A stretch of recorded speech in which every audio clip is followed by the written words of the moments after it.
So there's this belief out there, a really common one, that's probably costing businesses like yours a ton of money. It's the idea that some industries are just too regulated for AI.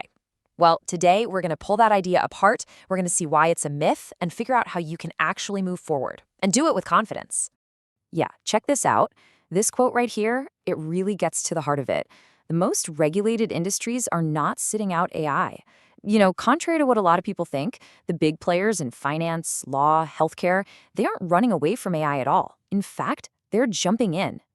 But, and this is the key, they're doing it the right way. Smart, strategic, and totally compliant. And here it is, the myth in all its glory. Our industry is just too regulated for AI. I'm sure you've heard this, right? Maybe you've even thought it yourself. And look, it sounds responsible. It sounds like the smart, risk-aware thing to say. I get it. These industries have way more scrutiny, and the consequences for getting it wrong are huge. So it just feels safer to wait on the sidelines, doesn't it? Well, let's talk about what's actually happening on the ground. Because the data, the reality of it, tells a completely different story. And frankly, that wait-and-see approach, it might just be a recipe for getting left in the dust. Okay, so take a look at this number, 79%. That's a huge deal. A recent Thomson Reuters report found that nearly 80% of in-house legal teams, one of the most buttoned-up professions out there, aren't just playing around with AI. No, they are building formal strategies, writing policies, and actually integrating this stuff into how they work. This isn't just talk, it's real action. We're talking security, policy, the whole shebang. But, stats are one thing. Let's look at a real-world example to make this tangible. We're talking about a major bank, Westpac, and what they're doing with their fraud team. I mean, it doesn't get much more high stakes than that, right? One little slip-up and the consequences are massive. So here's how they're doing it. They've put AI right into their specialist scam and fraud team. It's actually assisting their people on live calls with customers. The system is designed to pick up on the subtle signs that a scammer might be coaching a customer on the other end of the line. And the result? They're detecting scams way faster.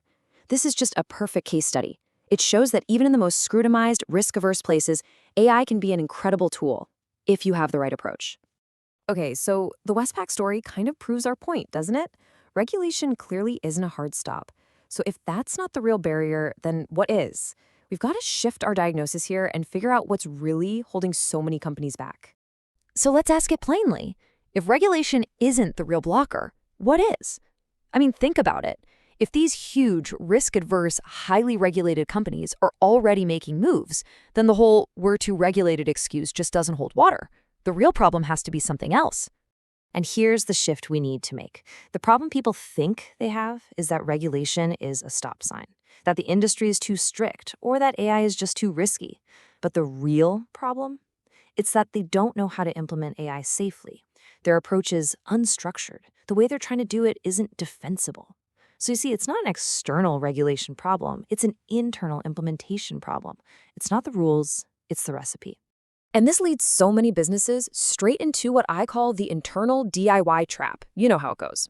You have a smart, capable team, and you basically tell them, hey, go figure out this AI thing. But, and this is a big but, without highly specialized expertise, that well-intentioned plan can go south fast. We're talking costly mistakes, major compliance headaches, and even damage to your reputation. Because look, this stuff isn't something you can just improvise. You have to design specific human review points. You need to define a rock-solid audit trail that a regulator could look at. You have to build the logic for approvals and exceptions. And you need to figure out what to ground versus what to automate, meaning what can the AI do on its own versus when does it need to pull from a verified source of truth. These aren't nice-to-haves. They are absolutely critical, non-negotiable parts of a safe, compliant AI system. So the answer isn't to try and invent this from scratch. The answer is a specialist solution. It means bringing in experts who live and breathe this stuff, people who know exactly how to build an AI system that's designed to withstand scrutiny from the very beginning. And this right here is probably the most important mindset shift you can make. Regulation isn't a stop sign. Think of it as a design brief. Seriously, it gives you the exact set of rules, the constraints, the requirements you need to build something that's not just effective, but also incredibly robust and safe. It's not a gatekeeper trying to stop you, it's a guide showing you the way. So what does a specialist actually do? Well, they design the entire workflow architecture. They build those essential guardrails and the approval logic we talked about. They properly engineer the human-in-the-loop part of the system so you always have oversight. They create a rollout plan that you could defend to anyone, and they set up the framework for monitoring and assurance. That is how you get an AI system that works and keeps you compliant.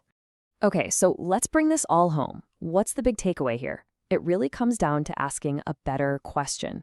The old question, are we too regulated? That's a dead end. It doesn't get you anywhere. We need to swap it out for a much more useful question, one that actually focuses on what matters. And here it is. The question is not whether your industry is too regulated for AI.